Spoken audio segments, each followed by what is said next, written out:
ایک بار مجھے 2 ہفتے نہ کوئی نیا کفن مل سکا، نہ ہی کسی کالے علم والے نے مجھ سے مردے کی کوئی ہڈی خریدی۔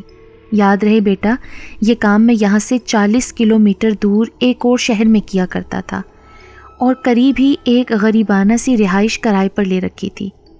اس زمانے میں نہ تو ٹچ موبائل ہوتے تھے، نہ 3G 4G، سادہ سا موبائل بھی کسی کسی کے پاس ہوتا تھا، تو میں اطمینان سے واردات کر لیا کرتا تھا جب رات گورکن یا قبرستان کا چوکیدار ادھر ادھر ہوتا تھا۔ تو بیٹا کافی دن مجھے کچھ نہ ملا، نہ کفن، نہ کوئی ہڈی فروخت کی۔ گھر میں بھوک رقص کرنے لگی، بیوی بار بار کوئی ڈھنگ کا کام کرنے کا کہنے لگی۔ میں اس کے ساتھ جھوٹے وعدے کرتا رہا۔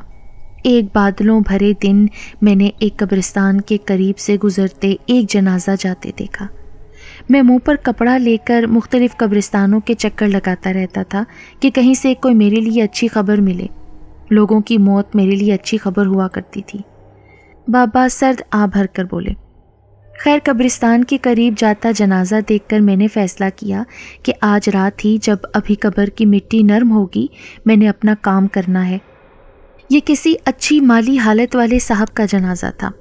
پکی بات ہے، کفن بھی اچھی کوالٹی کا ہوگا۔ تو بچوں، میں نے گھر آ کر سارا دن آرام کیا۔ جب شام ہو گئی تو ہلکی ہلکی آندھی مزید کالے کالے بادل اپنے ہمراہ لے آئی، اور عشاء کے بعد بجلی چمکنے لگی۔ رات 11 کے بعد میں چھوٹی سی مگر پاورفل ٹارچ، کدال اور لوہے کا ایک اور آلہ جس سے قبر بہت جلد کھود لی جاتی ہے اپنے ہمراہ لیا۔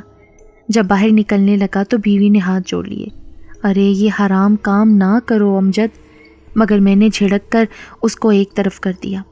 میں گھر سے آہستہ آہستہ چلتا ہوا قبرستان کی جانب بڑھ رہا تھا۔ ویران قبرستان والی سڑک پر آ کر میں ایک طرف ہو کر چلنے لگا، کہیں کسی کی نظر نہ پڑ جائے۔ مگر آپ خود دیکھیں کہ رات کے 12 بجے کے پاس کون قبرستان والی سڑک پر جا سکتا تھا، سوائے میرے کہ میں ایک کفن اور ہڈی چور تھا۔ قبرستان کے پاس آتے ہی میں نے تھوڑی سی بلند دیوار پھلانگی اور قبرستان کے اس کونے میں آ گیا جہاں مردہ دفن کیا گیا تھا۔ میں نے ایک بار ادھر ادھر دیکھ کر قبر کھودنے کا ارادہ ہی کیا تھا کہ آسمان میں زوردار آواز سے بجلی چمکی۔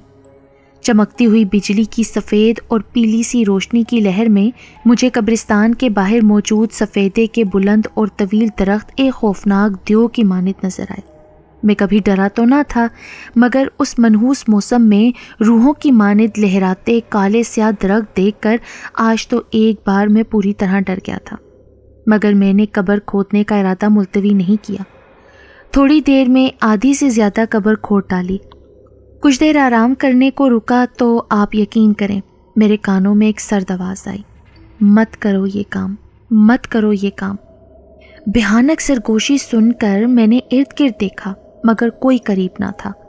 میں نے اس آواز کو وہم سمجھا اور چند ہی منٹوں میں قبر کھود ڈالی۔ اب جیسے ہی میں نے قبر میں پتھر اور سیمنٹ سے بنا ہوا بلاک ہٹا کر ایک طرف کیا تو بادل ایک بار پھر بھیانک آواز سے گرج اٹھا۔ میں نے اس خوفناک ماحول سے جلد از جلد فارغ ہو کر گھر جانے کا سوچا اور اپنی ٹارچ جلا کر جھک کر قبر میں اتر گیا۔ اب میں نے ٹارچ اپنے سر پر سیٹ کر کے مردے کو پکڑ کر کفن اتارنا چاہا۔ مردے کا وہ غضبناک اور غصے بھرا چہرہ مجھے کبھی نہیں بھولے گا۔ میں نے مردے کے کفن کو ہاتھ سے کھولنا چاہا تو اچانک اس کے ہاتھ کفن سے باہر آ کر مجھے پکڑ چکے تھے۔ بیٹا، میں تم لوگوں کو کیا بتاؤں، مردے کی آنکھیں ٹارچ سے بھی زیادہ روشن اور بھیانک ہو رہی تھیں اور اس کے ہاتھوں نے مجھے پکڑ لیا تھا۔ میرے ہاتھ تم کو بازو کے شروع تک سیاہ اور بھیانک سے رنگت کے نظر آ رہے ہیں نا؟ یہ جس جگہ مردے کے ہاتھوں نے مجھے ٹچ کیا ہے وہاں میری جلد جیسے جل گئی ہو۔ تو ان جاں کن لمحات میں جب مردہ اپنی جانب کھینچ رہا تھا، اچانک میرے منہ سے آیت الکرسی کے کچھ الفاظ نکلے۔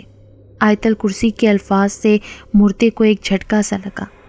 اسی کا فائدہ اٹھاتے ہوئے میں نے قبر سے باہر چھلانگ لگا دی۔ میں جدھر منہ اٹھا اسی طرف بھاگ نکلا۔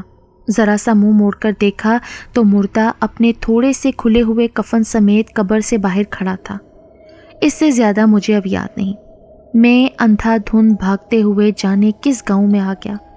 وہاں ایک مسجد دیکھ کر اس کے اندر دیوار پھلانگ کر چلا گیا اور مسجد میں جاتے ہی میرے ہاتھوں میں لگی آگ کی تپش کچھ کم ہونے لگی۔ 3 گھنٹے میں مسجد میں رہا۔ صبح کے وقت وضو کیا اور جیسی بھی نماز آتی تھی پڑھی، اللہ سے معافی مانگی اور نمازیوں کے آنے سے پہلے مسجد سے نکل آیا۔ مسجد سے باہر آتے ہی میرے ہاتھوں میں جلن پھر سے بڑھ گئی۔ باہر آ کر گاؤں کا علم ہوا کہ کون سا ہے تو آہستہ آہستہ اپنے گھر کی جانب چلا، اور اس وقت سورج نکل رہا تھا جب میں اپنے گھر میں آ گیا۔ بیوی نے خراب حالت اور ہاتھوں پر لگی آگ جیسی جلن دیکھ کر مجھے کہا، میں نے کہا تھا نا امجد، یہ کام نہ کرو، سوئے ہوئے مردوں کو نہ تنگ کرو۔ تو میں نے بیوی سے بھی معافی مانگی کہ آئندہ میں کبھی سوچوں گا بھی نہیں کفن چوری کا۔ تو صاحب چند ہی دن میں ہم وہ شہر چھوڑ کر اس شہر میں آ گئے۔ یہاں ایک غریب پرور آدمی نے مجھ کو اپنی سموسوں کی دکان پر دہاڑی پر رکھ لیا۔